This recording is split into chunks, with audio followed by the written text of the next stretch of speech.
நான் அஜித்குமார் ஃபேன் தான். ஆனா என்னோட பேனா எழுத போகும்போது என் ஹீரோ யாரையா பார்க்கணும்னு ஆசைப்படணும்னா அது Rajini sir. Rajini sir.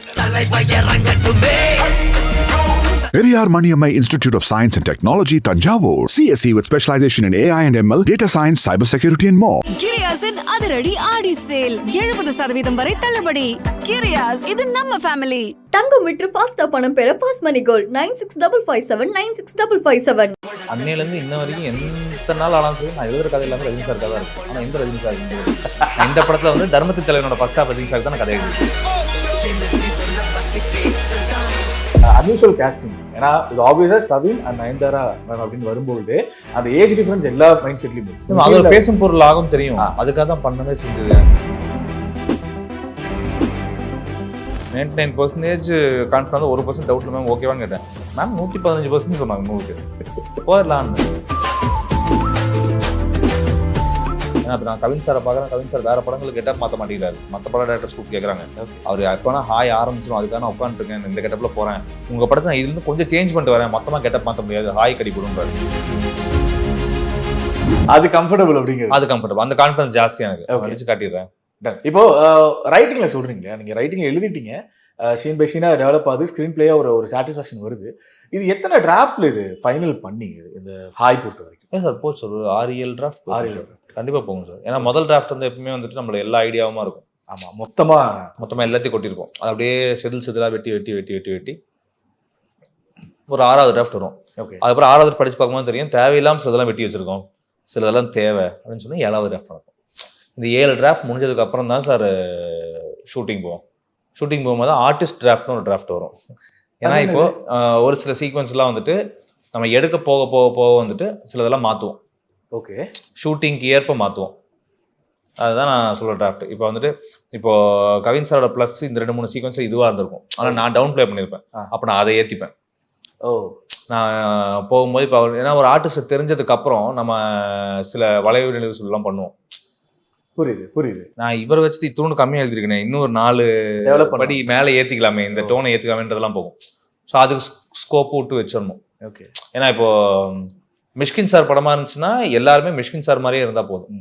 So நான் அந்த டோன்ல இல்லாத ஒரு ஆள். அதனால எனக்கு எல்லாத்திட்டையுமே பேசி பழகி அவங்க செட்ல பார்க்க தெரியுது இவங்க என்னெல்லாம் கொண்டு வருவாங்க. நான் பேசிக் செட்டப் வச்சிருவேன். நானும் நடிச்சு காட்டிச்சு தான் எக்ஸ்பிளைன் பண்ணுவேன். அது நான் கன்ஃபார்மா சொல்றேன். நடிச்சு காமிச்சு இந்த மாதிரிலாம் வேணும்னு சொல்லுவேன். பட் 4-5 கேரக்டர்ஸ்க்கு வந்து எக்ஸ்ட்ரா டென்ஸ் வேணும்ன்றது வந்து நம்ம பேசி பார்க்கும்போது தான் தெரியும். அந்த மாதிரி தான். இப்போ டெபியூ டைரக்டர்ஸ் அப்படின்னு இருக்கும்பொழுது இது வருடம் வருஷம் தமிழ் சினிமா பொறுத்த வரைக்கும் அந்த ஃபர்ஸ்ட் படம் அந்த டேரக்டர் இருந்து வருது அப்படின்னாலே அது ஐ திங்க் அவங்களோட ஸ்டைலில் அது ஒரு பயங்கரமாக ஒரு யூனிக்காக ஒன்று கொடுத்தாங்க. இப்போ கம்பேர்லாம் பண்ணல, இந்த வருஷத்தோட பெஸ்ட்டில் நிறைய பார்த்தீங்கன்னா டெபியூ டேரக்டர்ஸ் அவ்வளோ பெர்ஃபார்ம் பண்ணியிருக்காங்க. அது வந்து போன வருஷத்தில் ஆரம்பிச்சு அந்த டூரிஸ்ட் ஃபேமிலி அபிஷனா இருக்கட்டும், சிவகுமார் முருகேசன், தாய் கிழவி அவர்களாக இருக்கட்டும், அந்த டெபியூ டேரக்டர்ஸ் மேலே இந்த படம் ஒரு மாதிரி ப்ராமிசிங்காக இருக்கேன்னு சொல்லிட்டு அது ரிலீஸ் ஆகிற மெட்டீரியல்ஸ்ல இருந்து ஒரு எக்ஸ்பெக்டேஷன் ஒன்று கிரியேட் ஆகுது. இப்போ ஹாய்க்கும் அதே மாதிரி ஒன்று கிரியேட் ஆகிருக்கு. பிகாஸ் அது நீங்கள் அனௌன்ஸ் பண்ணதே அது பயங்கரம். பிகாஸ் நீங்கள் அது எனக்கு ஞாபகம் இருக்குது, ஃபர்ஸ்ட் லுக் நீங்கள் அனௌன்ஸ் பண்ணும்போது நீங்கள் அந்த ஃபேஸ்லாம் எதுவும் ரிவீல் பண்ண நினைக்கிறேன். ஜஸ்ட் ஒரு போஸ்டர் டெரஸ்ல 2 பேர் உட்காந்து மாதிரி அவ்வளோதான். ஹாய் கவின் நயன்தாரா அவ்வளோதான். ஏன் அதுல இருந்து எனக்கு அப்படி சிம்பிளாக இருந்தாலே போதுன்னு தோணுச்சு. ஏன்னா பிகாஸ் 2 நேமுமே பெரிய நேம். தமிழ்நாடை பொறுத்த வரைக்கும், தமிழ் சினிமா பொறுத்த வரைக்கும் 2மே வெல் நோன் நேம்ஸ். அந்த நேம்ஸை ஒரு அதுக்கு ரொம்ப இன்னும் கொஞ்சம் பெருசாக ரிவீல் பண்ணியிருந்தாங்க. பட் அது சட்டிலாக ரிவீல் பண்ணதுக்கு ரீசன் இது. நான் அந்த டைப் ஆஃப் ஃபிலிம் தான் இந்த படத்துக்கு எதிர்பார்க்குறேன். இட்ஸ் அ வெரி இந்த கதைக்கு இந்த கதைக்கு. ஸோ அதனால தான் நான் வந்துட்டு கொஞ்சம் சட்டிலாக அழகாக எனக்கு அப்படிதான் தூரத்துலேருந்து பாருங்க, நான் படிப்படியாக அவங்க கிட்ட கூப்பிட்டு வரேன். அதை நான் போஸ்டர்ஸ் ஃபர்ஸ்ட் சொன்ன மாதிரி ஐடியா படிப்படியாக கூப்பிட்டு வரேன். ஃபர்ஸ்ட் ஒரு வைடில் 2 பேர் தனியாக உட்காந்துக்கிட்டாங்க வீட்டு மொட்டை மாடல. இங்கே ஒரு கான்வர்சேஷன் டார்க் சிலோட் ஷாட் மாதிரி. ஸோ நல்ல ஒரு ஷாட் வச்சுட்டுவோம். ஒரு நல்ல ஒரு they are having a breezy conversation. அடுத்து நான் இன்னும் கொஞ்சம் கிட்ட கூப்பிட்டு போகிறேன். அவங்க மொட்டை மாடல மேலே நின்றுட்டு இருப்பாங்க. அதுக்கப்புறம் இவர் கீழே நின்றுருப்பார். இன்னும் நான் அடுத்த போஸ்டர் விட்டுருப்பேன். அடுத்த போஸ்டரில் மேமும் அவரும் பக்கத்தில் நின்றுருப்பாங்க. அப்படி கையை தூக்கி பிடிச்சிட்டு இவர் வேஷ்டி ஷர்ட்டில் இருப்பார், மேம் சொல்லுவோம் பக்கத்தில் கொண்டு வந்துருப்பேன். நான் சின்னதாக என்னால் என்னெல்லாம் சொல்ல முடியுமோ அதான் இது முடிச்சதுக்கப்புறம் தான் அந்த கண்ணக்குழியே வருது. ஆமாம், கண்ணக்குழியை வந்து அதுக்கு நான் கண்ணக்குழியில் தான் 2 பேர்த்தையும் சேர்த்து வச்சு காட்டுறேன். ஸோ நான் பரிச்சயப்படுத்தி தான் கூட்டு வர முடியும். ஏன்னா அந்த கேஸ்ட் வந்து ஒரு அன்யூஷுவல் கேஸ்ட். எஸ். ஸோ அதனால பொறுமையாக எடுத்தோடனே கிட்டக்க போட்டு நிற்க வச்சு காட்டணுன்ற ஐடியா எனக்கு இல்லவே இல்லை. படிப்படியாக எடுத்து போட்டு. ஏன்னா இப்போ நாங்கள் விக்ரமுக்கு போஸ்டர்ஸ் ஒர்க் பண்ணும்போது we had a campaign. Black and ஒயிட்ல ஆரம்பிச்சு கலர்ல முடிப்போம் போஸ்டர்ன்றது. நாங்க விக்ரமோட ஃபர்ஸ்ட் போஸ்ட் வந்து பிளாக் அண்ட் ஒயிட்ல தான் ஆமா ஆரம்பிச்சோம். போஸ்டர் அங்க 100வது நாள் போஸ்டருக்கு வந்து கிட்டார் பத்தி எரிய கமல் சார் உட்காந்துருக்கும். இதெல்லாம் கோபி நான் சொன்னார். கோபி பிரசன்னா சார் அதெல்லாம் இந்த மாதிரி ட்ரை பண்ணாங்க. ஸோ நான் என் படத்துக்கு அவ்வளோ பெரிய யுக்தியெல்லாம் ஹேண்டில் பண்ண முடியுமான்னு தெரியல. ஏன்னா என் படம் ஏகப்பட்ட ஹிக்கப்ஸ்ல நடந்து முடிஞ்சு அடிச்சு பிடிச்சி கொண்டு வர படமா இருந்துச்சு. ஸோ அதனால இந்த யுக்தியெல்லாம் இருக்காதுன்னு தெரியும். ஸோ நம்மளால என்ன பண்ண முடியும், என் திருப்திக்கு என் ஆசைக்கு என்னெல்லாம் பண்ண முடியுமோ அதனால தான் சொன்னேன். நான் ஃபர்ஸ்ட் ஷாட் நான் உங்களை காட்ட போகும்போது இந்த வேர்ல்டு நான் காட்டுறேன், அழகா காட்டுறேன்னா இப்படி தூரத்துல வச்சு காட்டுறேன். சரி மெதுவா பக்கத்துல வந்து பாருங்க உங்க 2 பேர் யாருன்றது தான் ஐடியா. அது நைஸ். எனக்கு இது டக்குன்னு இருந்துச்சு. ஏன்னா ரெண்டுமே பெரிய நேம்ஸ் அப்படிங்கும்போது அது கேட்கணும்னு தோணுச்சு. இப்போ நீங்களே பேசும்போது சொன்னீங்க, அது என் கொஸ்டினாக வச்சிருந்தது அன்யூஷுவல் கேஸ்டிங். ஏன்னா இது ஆப்வியஸா கவின் அண்ட் நயன்தாரா மேம் அப்படின்னு வரும்பொழுது அந்த ஏஜ் டிஃபரன்ஸ் எல்லா மைண்ட் செட்லையும் இருக்கும். அது மேபி கதைக்கு பயங்கரமா யூஸ் ஆயிருக்கும்னு நினைக்கிறேன். அது வாட் எவர் நாங்கள் ஸ்க்ரீன்ல பார்த்து தெரிஞ்சுக்கிறோம். பட் இந்த ஒரு டைரக்ட் ஒப்பீனியன் ஒன்று இருக்கும்ல, இப்போ Kavin sir age Nayanthara ma'am age அப்படிங்கிற மாதிரி டைரக்ட் ஒப்பீனியன் இருக்கும்ல, இது எக்ஸ்பெக்ட் பண்ணீங்களா? அது ஒரு பேசும் பொருள் ஆகும் தெரியும். அதுக்காக தான் பண்ணவே செஞ்சது. எனக்கு வேற என் கதை இவங்க 2 பேரும் கரெக்டா இருப்பாங்கன்னு தெரிஞ்சிருச்சு. இதுக்கு மேல இந்த ஒரு விஷயம் இருக்குன்னு ஆமால இது நல்ல விஷயமாச்சு. Any publicity is good publicity. அதனால நீங்க பேசுறதுக்காக தான் நான் படமே பண்றேன். அதனாலதான் பத்தி எரிஞ்சுக்கிட்டும் பேசிக்கிட்டும் கத்திக்கிட்டும் எனக்கு அது பிரச்சனை இல்லை. உங்களை எப்படியா தியேட்டர் கூட்டு வரதானே பாக்க தியேட்டர் நல்ல கதை நல்ல படம் தியேட்டர். நீங்க உங்களுக்கு உங்களோட குறை நிறைய எடுத்துட்டு கேள்வி எடுத்துட்டு இதுல அப்படி இருக்குமா இப்படி இருக்குமா அது இருக்குமான்னு எல்லாம் தெரிஞ்சுட்டோம்ல தியேட்டருக்குள்ள வாங்க. அவ்வளவுதான் நான் சொல்ல முடியும். ஸோ அதுக்காக தான் அதை பண்ணி காமிச்சேன். நயன்தாரா ரியாக்ஷன் என்ன விட போல்டா இருந்தாங்க. அவங்க தான் இந்த டிசிஷனுக்கு 100% கோத்ரூ கொடுத்தது. ஓகே நானாச்சும் கொஞ்சம் தயங்கி இது பண்ணலாமா மேம் நான் ஒரு 99% சொன்னேன். என் தயக்கம் அவ்வளோதான் இருக்கும். நான் கொஞ்சம் கூச்சப்படாத ஆள் தான், கேட்டுருவேன். 99% கான்ஃபிடன்ஸ் 1% டவுட்ல மேம் ஓகேவான்னு கேட்டேன். மேம் 115% சொன்னாங்க 100க்கு போயிடலான்னு. ஸோ அதனால எனக்கு அதுல கான்ஃபிடன்ஸ் இருந்தது. ஓகே இப்போ டெபியூ டைரக்டருக்கு இப்போ ஒரு ப்ரொடக்ஷன் ஹவுஸ்ல கதை சொல்றோம், மெட்டீரியல் பண்றோம், உள்ள டிராஃப்ட் பண்றோம், அதை எடுக்கிறோம், ரிலீஸ் பண்றோம், ப்ரொமோஷன் அது எல்லாமே இருக்கு.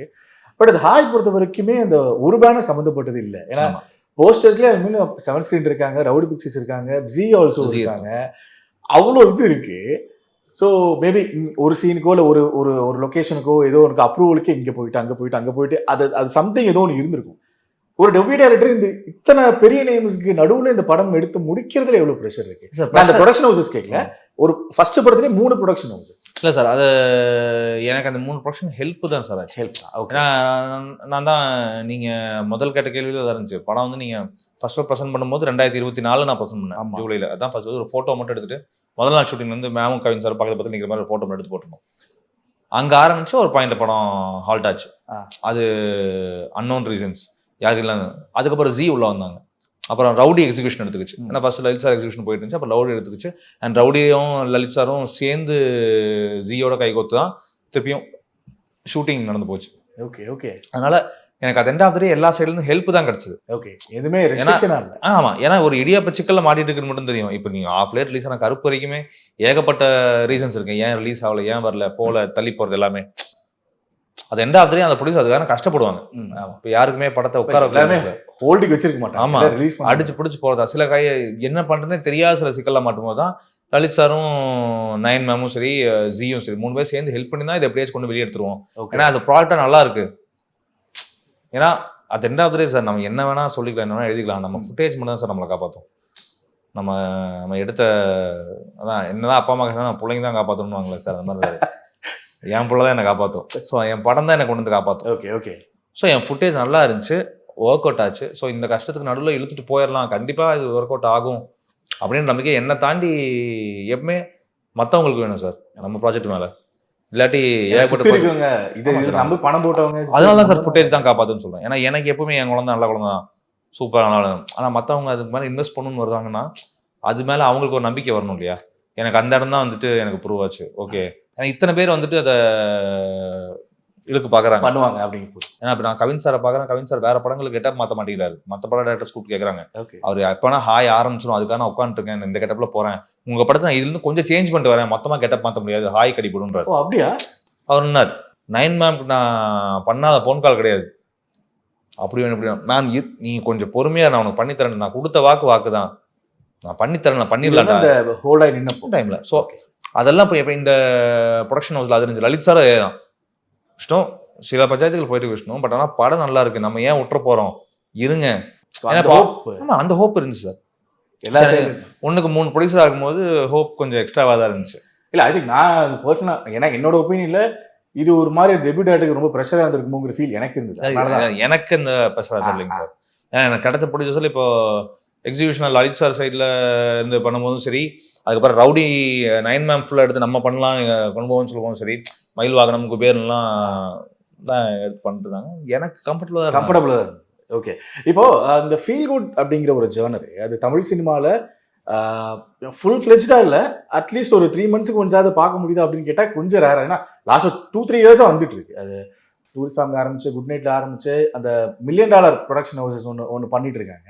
இப்போ அன்பே டயானா வரைக்கும் வந்திருக்கு. பட் இந்த ஃபீல் குட் ஜேர்னர் எடுக்கிறதுல நீங்க எவ்வளவு கம்ஃபர்டபுள்? பிகாஸ் இதுதான் உங்க ஜேர்னர் அப்படிங்கிறதா இல்ல நிறைய ஷிஃப்டிங் இருக்கா? சார் என் ஜானரில் இன்னொரு 5 படம் பண்ணதுக்கப்புறம் தான் சார் நான் சொல்ல முடியும். சொல்ல முடியும். ஓகே, என் முதல் படத்துலேயே நான் கண்டுபிடிச்சேன்னு கேட்டால் நான் ஒரு முட்டாளாக தான் இருப்பேன். அது உங்களுக்கே தெரியாது. ஓகே சார், இங்கே ஒருத்தவங்க கை தட்டுற வரைக்குமே என் சீன் எப்படி இருக்குன்னு நான் நம்பிக்கலாம் சார். சரி, அது நிஜமான்னு தெரியாது.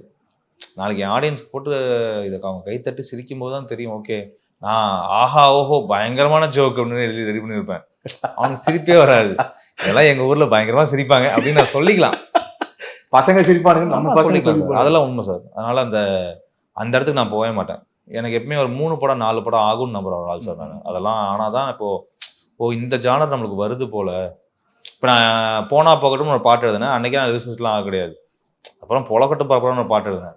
அதுக்கப்புறம் இன்னும் நிறையா நிறையா போச்சு.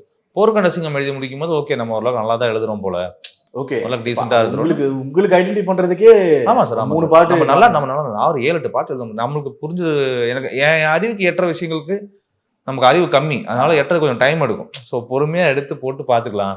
ஸோ அது வரைக்கும் எடுத்துக்கலாம் சார். நம்ம படமும் ஜானரை தான் சொல்லுவேன். அறிவு கம்மி எதுல சொல்றீங்க நீங்க? சார் ஏன்னா வரிகள் எனக்கு தெரியுது. ஆமா சார், நான் யார எக்ஸாம்பிள் நம்ம பெஞ்ச் மார்க் வைக்கிறத பொறுத்து தான் சார் நான் சொல்லுவேன். நான் வந்துட்டு இப்போ கமல் சார் பக்கத்துல இருந்துட்டு நான் வந்துட்டு ரொம்ப அழகான ஆள் அப்படின்னு சொல்லவே முடியாது. அங்க அதை வச்சு அதே கமல் சார் பக்கத்துலன்ட்டு சார் எனக்கு எல்லாமே தெரியும் சார் அப்படின்னு நான் சொல்லவும் முடியாது. எனக்கு தெரியாதுன்னு சொல்ற பட்சம் நான் கமல் சார் பக்கத்துல நின்றுருக்கேன். என் ஸ்டாண்ட் எங்க வைக்கணும், நம்ம எங்க இந்த பெஞ்ச் மார்க் வைக்கிற மாதிரி இருக்குங்க சார், நான் அதான் பார்ப்பேன். ஸோ நான் அறிவு கம்மின்னு சொல்ற பாயிண்ட் என்னன்னா, நான் போய் சேரணும்னு நினைக்கிற இடம் வந்துட்டு எங்கேயோ இருக்கு. நான் கமல் சார் எக்ஸாம்பிளா வச்சு, பாக்யராஜ் சார் எக்ஸாம்பிளா வச்சு, ரஜினி சார் எக்ஸாம்பிளா வச்சு, அஜித் குமார் எக்ஸாம்பிளா வச்சு, விஜய் சார் எக்ஸாம்பிளா வச்சாலும் நிறைய யோசிக்க போகும்போது நான் இங்கிருந்து எவ்வளவோ இருக்கேன், 8வது வயத்துல இருக்கிறாங்க. நான் கம்மி தான், நான் கம்மி தான் எனக்கு தெரிஞ்சா மட்டும்தான் சார் நான் ஜாஸ்தியா போறதுக்கான முயற்சி எடுப்பேன். அந்த ஐடியாவில் இருக்கிற ஒரு ஆள் தான். இல்லைன்னா ஃபர்ஸ்ட் இதுலயே ஓவரா இதாயிடுச்சா அங்க அப்படி. ஏன்னா சார் அந்த இடம் தான் கொஞ்சம் தப்புன்னு தலைக்கேற இடங்கள் நிறைய வரும் சார். ஏன்னா இப்போ பாட்டு எழுதுறோம், நான் இது வந்து அனிசாருக்கு பாட்டு எழுதி, ஏன்னா இப்போ சாரி சொல்லுங்க. இப்போ அதுதான் இப்போ கேட்க வந்தேன். இப்போ நீங்க பாட்டு எழுதுறீங்க, இப்போ நீங்க சுத்தி இருக்க ஆட்கள் எங்களுக்கு ஹெல்ப் பண்ணாங்கன்னு சொல்லிட்டு அந்த ப்ரொடக்ஷன் இதில் சொன்னீங்களா? இப்போ அதே தான் இங்கேயும். இப்போ நீங்க எழுதுறீங்க, உங்களை நம்பி ஒரு கொடுக்கறதுக்கு லோகேஷ் நாகராஜ் மாதிரி ஒருத்தர் இருக்காரு, அனிருத் மாதிரி ஒருத்தர் இருக்காரு, நீங்க பண்ணி பார்த்துக்கலாம்னு சொல்லிட்டு சப்போர்ட் பண்ற இண்டஸ்ட்ரியோட 2 பிக் இது இருக்காங்க. அதுக்கு அப்ரூவல் கொடுக்கறதுக்கு ஆப்போசிட்ல கமல் சாரே ஒரு இடத்துல உட்காந்துருக்காரு. ஸோ இப்படி இருக்கப்பையும் அப்படி டவுன் பிளே பண்ணுங்கிற ஒரு தாட் ஒன்று வரும். இல்லை சார், அதான் சார் நீங்க சொன்ன பாயிண்ட்ஸ்லாம் பார்த்துக்கோங்க, இவ்வளோ பேர் இருக்காங்க. பட் இவங்கெல்லாம் நான் கிடையாது இல்லை. ஓகே, அவங்கெல்லாம் அந்த இடத்துல இருக்கிறாங்க. எனக்கு கொடுத்த ப்ரிவிலேஜ் தான் நான் இவங்க மத்தியில் பாட்டு பண்ணுறதுக்கு. ஏன்னா என்னை விட டேலண்டடாக, என்னை விட பயங்கரமான ரைட்டர்ஸ்லாம் எனக்கே தெரியும் சார், சூப்பராக எழுதுவாங்க. நான் கொஞ்சம் சுமாராக எழுதுறாள். எனக்கு கூட என் ஃப்ரெண்ட்ஸ் இருக்காங்க. இப்பவும் சொல்கிறேன் இப்போ சொல்கிறேன் சார், என் கூட எனக்கு தெரிஞ்சு என் ஃப்ரெண்ட்ஸே இருக்காங்க, அவ்வளோ சூப்பராக எழுதுவாங்க. ஆனால் அவங்க எல்லாத்துக்கும் கிடைக்கிறதோட எக்ஸ்போஷர் எனக்கு கிடைச்சது. ஏன்னா நான் இருந்த இடம் வேற. ஓகே, என் லைஃப்பில் கிடைச்ச மாதிரி அவங்களுக்கு ஒரு லோகேஷ் கனகராஜ் கிடைச்சிருந்தாங்கன்னா அவங்க வேற இடத்துல இருந்திருப்பாங்க. ஸோ அதுதான் உண்மை. ஏன்னா இங்கே திறமை நிறைய பேர்த்துட்டு இருக்கு, அதை வெளிப்படுத்த வேண்டிய இடங்கள் மட்டும்தான் ஒரு சில பேர்த்துக்கு அமையுது. எனக்கு அமைஞ்சது சார். ஓகே, ஸோ அதனால அந்த அமைச்சு கொடுத்தவங்களுக்கான மரியாதை தான் சார் அங்கே பெருசாக இருக்கும். அதில் இடத்துல நான் பொழைச்சி வந்துக்கிட்டேன். அப்படி பார்த்து ஆமாம், உண்மை தான் சார். அதை தெரிஞ்சுக்கலாம் சார். தெரியாமல் இருந்துச்சுன்னா இப்போ இதெல்லாமே நம்மளால தான் இல்லையா அப்படின்னு அப்படி மட்டும் ஆயிருந்தா அப்படிலாம் ஒன்றுமே கழட்ட முடியாது சார். அதுதான் உண்மை. ஸோ இப்போ ரசகுல்லா அகைன் இந்த லிரிக்ஸ் பாயிண்ட்டுக்கே வரேன். இப்போ அந்த ஹூக் வேர்டு ஒன்று இருக்குது, ரசகுல்லா அப்படிங்கிற ஒரு ஹூக் வேர்டு வச்சு ஒன்று நடந்துச்சு. அந்த சாங் ரொம்ப ப்ளசண்ட்டாக இருந்தது கேட்க. விஷுவலாகவும் வந்து அது ரொம்ப நல்லா இருந்துச்சு. அது வந்து கவின் அஸ் ஆர்டிஸ்ட்னு நினைக்கிறேன், மேபி இது ஆர்டிஸ்டாக இருக்கலாம். பட் அங்கே பார்த்தா ரஜினி சார், கமல் சார் நமக்கு தாக்கம் ஏற்படுத்தின, சின்ன வயசுலேருந்து தாக்கம் ஏற்படுத்தின 2 பேர். அதுல மேஜர் கமல் சாரோட போட்டோ வரும்போது 2 பேரும் இன்னும் பாக்குற மாதிரி, கவின் சாரா இருக்கட்டும், 9 மேமா இருக்கட்டும். கமலஹாசன் அவர்கள் அவ்வளவு தாக்கம் ஏற்படுத்தினதுக்கான காரணம் ரைட்டிங்ல வந்து கமல் சார் எனக்கு பெரிய தாக்கம் ரஜினி சார் தான் சார். நான் அன்னையிலேருந்து இன்ன வரைக்கும் எந்த நாள் ஆனாலும் சரி நான் எழுதுற கதை எல்லாமே ரஜினி சாருக்காக தான் இருக்கும். ஆனால் எந்த ரஜினி சாருன்றத கேள்வி. நான் இந்த படத்தில் வந்து தர்மத்தின் தலைவனோட ஃபர்ஸ்ட் ஹாஃப் ரஜினி சாருக்கு தான் நான் கதை எழுதியிருக்கேன். ஹாய் ஓகே, அந்த கேரக்டர் தான் எனக்கு வேணும். அதுதான் என்னோட ஹீரோ. தர்மத்தின் தலைவனோட ஃபர்ஸ்ட் ஹாஃப் ரஜினி. எனக்கு அந்த ரஜினி ரொம்ப பிடிக்கும். அவ்வளோ இன்னசென்ட்டாக இருக்கார். அந்த ஆள் தான் நான் கதை எழுதியிருக்கேன். அதனால தான் அதே புட்டி கண்ணாடி போடுற அதே எக்ஸாம்பிள் அதை வச்சுக்கோங்க. எனக்கு படிக்காதவங்க வர ரஜினிகாந்த் ரொம்ப பிடிக்கும். அவர் சிரிச்சுக்கிட்டே அழுதுட்டு போற ரஜினிகாந்த் ரொம்ப பிடிக்கும். எனக்கு ரஜினி சார் தாக்கம் தான் பயங்கரமா இருந்திருக்கும். நான் அஜித்குமார் ஃபேன் தான். ஆனா என்னோட பேனா எழுத போகும்போது என் ஹீரோ யாரையா பார்க்கணும்னு ஆசைப்படணும்னா அது ரஜினி சார். ஓகே. ஸோ அந்த தாக்கத்தில் தான் இருந்துச்சு. நான் கதைக்கு தேவையான செட்டப்ல கமல் சாரி உள்ள கொண்டு வந்து எனக்கு இந்த ஸ்கிரிப்டுக்கு தேவைப்பட்டுச்சு. அதனால கொண்டு போயிட்டேன். அண்ட் பாட்டும் வந்துட்டு எனக்கு பார்த்து பிடிச்ச நிறைய பாட்டுகள் இருந்துச்சு. ஃபார் எக்ஸாம்பிள் இந்த புயலே பொத்தி வச்ச புயலே ஒரு பாட்டு இருக்கும் பிரபுதேவாது. அதுல அவருக்கு மட்டும் மழை பெய்யும். சொன்னா நம்ப மாட்டீங்க, எனக்கு சட்டுன்னு அதான் தோணுச்சு. சீரியஸ்லியா அவருக்கு மட்டும் மழை பெய்யும். அந்த மாதிரி ஒரு செட்டப் தான் நான் பண்ணணும்னு பார்த்தேன். ஸோ அதான் இது. Periyar Maniammai Institute of Science and Technology, Tanjavur. CSE with specialization in AI and ML, data science, cybersecurity and more. கிரியாஸின் அதிரடி ஆடி சேல் 70% வரை தள்ளுபடி. கிரியாஸ் இது நம்ம ஃபேமிலி. தங்கம் விற்று ஃபாஸ்டா பணம் பெற ஃபாஸ்ட் மணி கோல்ட் 9655796557.